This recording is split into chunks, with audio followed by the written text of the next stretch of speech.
as you look at this matchup for Nebraska, a lot of emotions on Sunday, Monday have kind of cooled down a little bit, but a lot about Haarberg. I mean, I don't say that everyone's cooled down, but this notion or thought that there's going to be a QB change just doesn't seem like it's out there right now. Well, no, the head coach, I mean, he was sort of glowing in his praise of Heinrich, mainly not of pertaining to his play necessarily, but pertaining to his attitude and how he embraces pressure and the high want-to factor. That Rule said, look, and Sean and Rob, you know this from covering the program for so long. Not every quarterback wants that pressure. Nope. We've seen a couple instances where they didn't want it. So they appreciate that about Heinrich. It's starting to remind me of Adrian a little bit. It's become a bit of a lightning rod subject. And why does it remind me of Adrian? Because it's nothing about personality or anything they say or the way they act. It's all about just the play.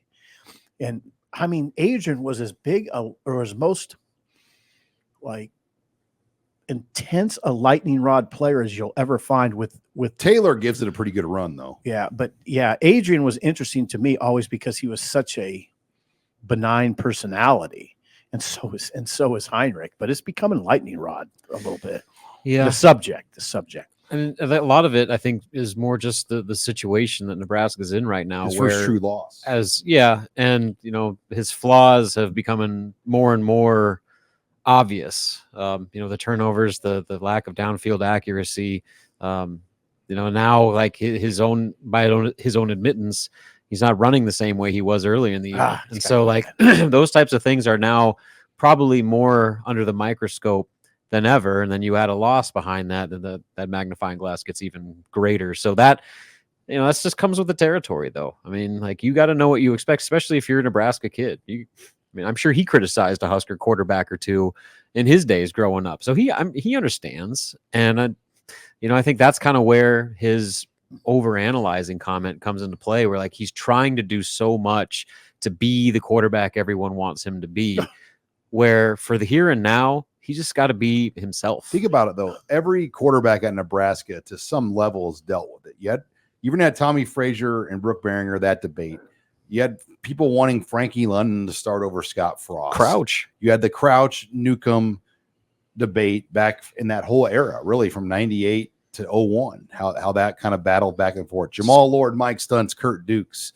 You can go down the line.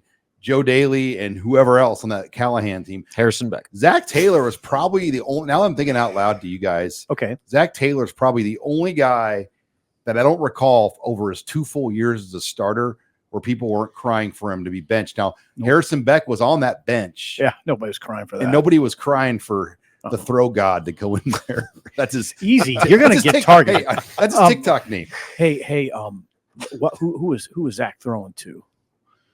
Terrence Dunn, Nate Swift, Purify. Todd Peterson, Maurice Purify, Matt Harrion. Yeah, a little different now, isn't it? A little different now. I mean, they ask Heinrich to do a lot. That's what the head coach was even saying. Hunter Tiefentiller would be a good tight end right now. Oh well, he'd look like Shockey right now. Hunter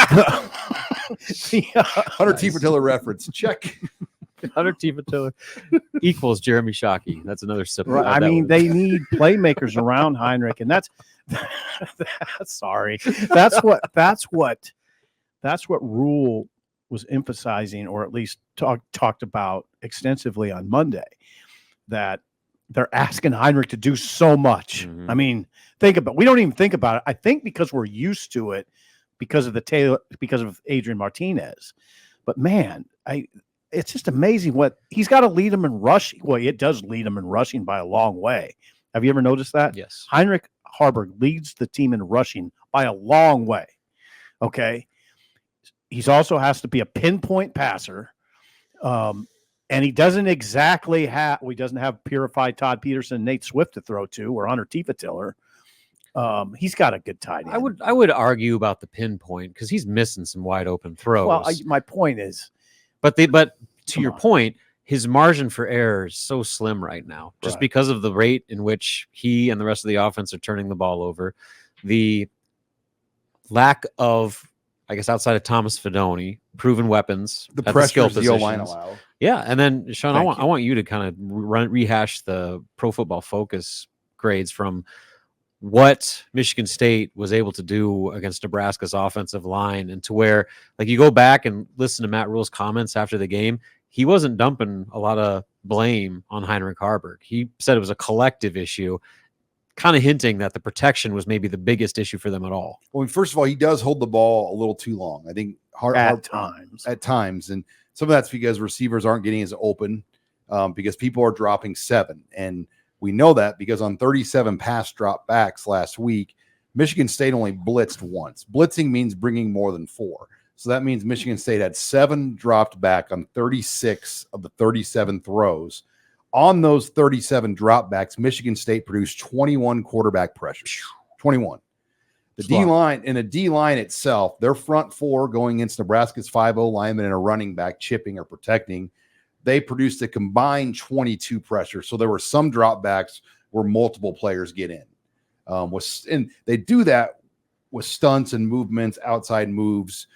Benhart had a rough game on the right side. Nuri really struggled in his first game back. Prohaska hung in there. I think that was the one guy that played fine. And I think that Evans Jenkins hung in there. But the right side had a tough matchup last week. And, I'm not saying it was the players' fault, but they had a tough matchup. Michigan State still has dudes on that team that played in a New Year's Six bowl game. I mean, they have material on some of those positions right now. Yeah, and I don't want to make this sound like Nebraska has no offensive players, but on the other hand, a lot of these guys wouldn't be playing if Nebraska didn't have those rash of injuries. Mm-hmm.